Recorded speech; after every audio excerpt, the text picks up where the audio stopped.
Salut à tous mes petits colibris et bienvenue sur cette vidéo. Aujourd'hui j'ai décidé de réaliser mon tout premier vlog sur les plantes. Il vise à vous montrer une petite partie de ma routine et j'ai donc choisi une sélection de plantes que j'entretiens au quotidien. Seulement une sélection, pourquoi car j'ai plus de 120 plantes dans la maison et vous comprendrez très vite que la vidéo serait beaucoup trop longue à visionner. En tout cas je vous souhaite un bon visionnage et on commence après le générique.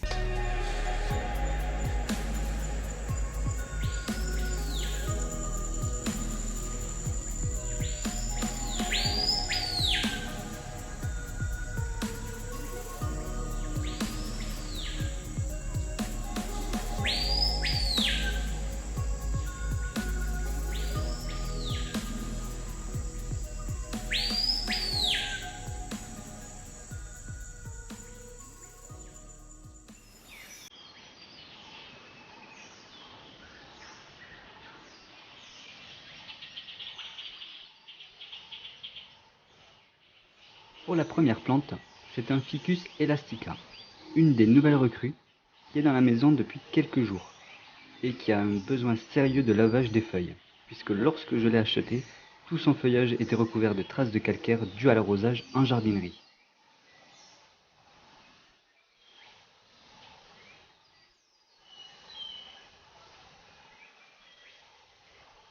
Le calcaire et la poussière sur les feuilles filtrent légèrement la lumière dont la plante a tant besoin pour son développement, et puis côté esthétique, c'est pas top.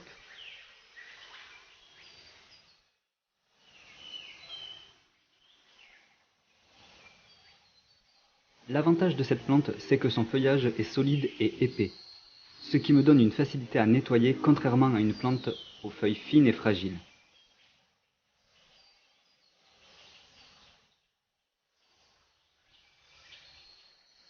J'utilise donc un chiffon doux, style microfibre, et une eau osmosée, et donc sans calcaire, pour éviter de lui remettre des traces, mais une eau déminéralisée peut faire tout à fait l'affaire.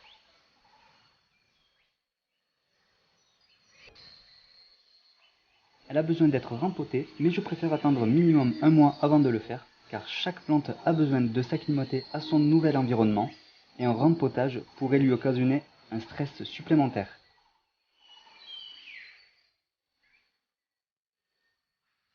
Je vérifie par la même occasion qu'elle n'a pas de parasites, car pendant le nettoyage, je me suis rendu compte que je ne l'avais pas vérifié au moment de l'achat.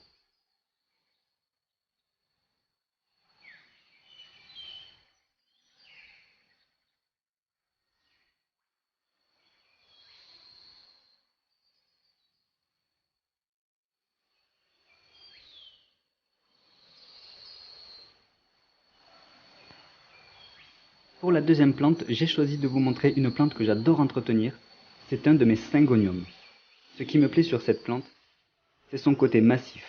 En réalité, c'est une dizaine de boutures qui ont pas mal pris, et mon but, c'est de réaliser une grande colonne bien fournie sur le long terme.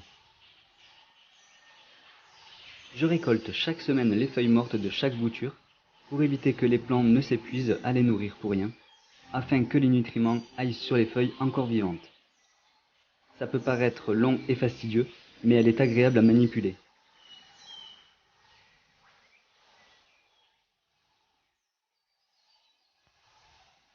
Je réalise le même travail sur ma fougère nid d'oiseau, qui commence à prendre de la place, mais son feuillage est juste magnifique à regarder.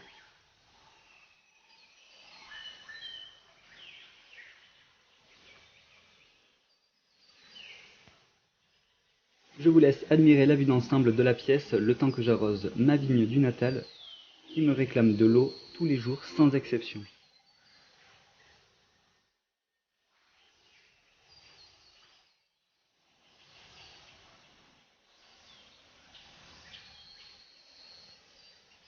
Ensuite, on passe à mon chlorophytum green-orange, qui a aussi besoin d'une nouvelle coiffure et une petite vérification de mes boutures de Spathiphyllum.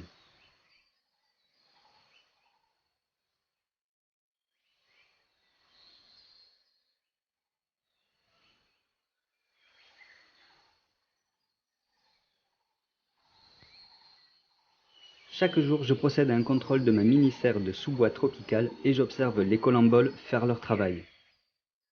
Ce sont des petits insectes détritivores qui font un travail remarquable.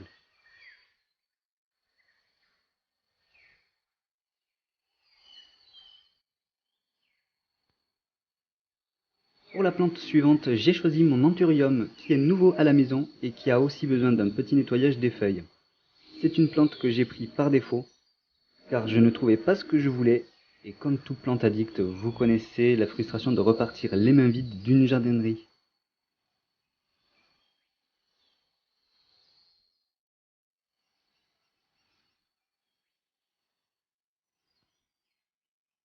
Je vous montre ma Monstera Deliciosa, car je ne pensais pas que ça arriverait de suite, mais les feuilles les plus anciennes ont commencé à faiblir. Je prends donc la décision de les enlever pour donner plus de force au reste de la plante.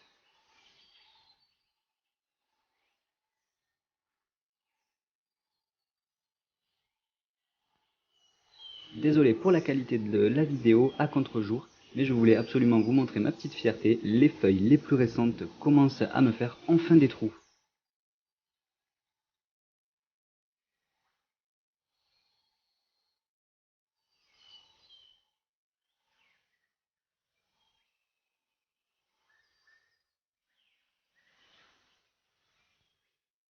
Pour mes dernières plantes, voici mes boutures de chlorophytum qui ont besoin de passer au salon de coiffure pour enlever toutes les feuilles mortes.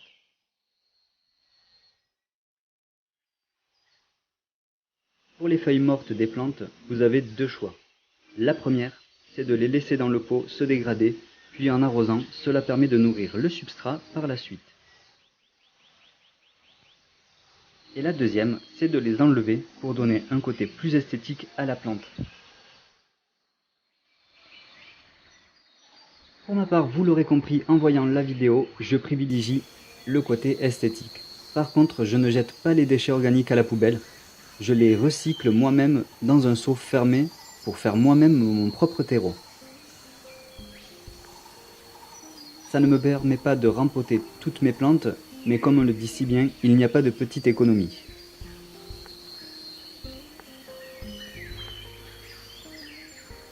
Et pour accélérer la dégradation de ces déchets, dans le seau, il y a des milliers de petits colamboles qui font plutôt bien leur travail.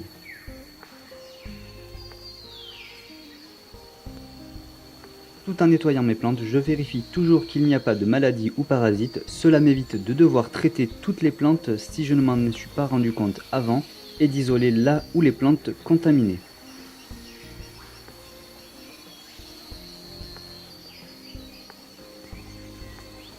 Tout cet entretien sur chaque plante peut prendre du temps, mais quand on aime, on ne compte pas, que ce soit pour le temps, l'argent ou la place qu'on y consacre.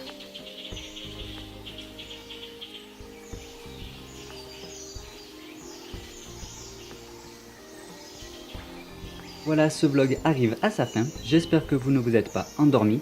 N'oubliez pas de vous abonner à la chaîne en cliquant en bas à droite de la vidéo, sans oublier les notifications pour en voir et apprendre toujours plus. Lâchez-moi un petit pouce bleu si la vidéo vous a plu. Vous pouvez également commenter et me soutenir en visionnant une publicité YouTube en cliquant sur le lien en bas dans la description. Je vous remercie mes petits colibris et je vous dis à très bientôt.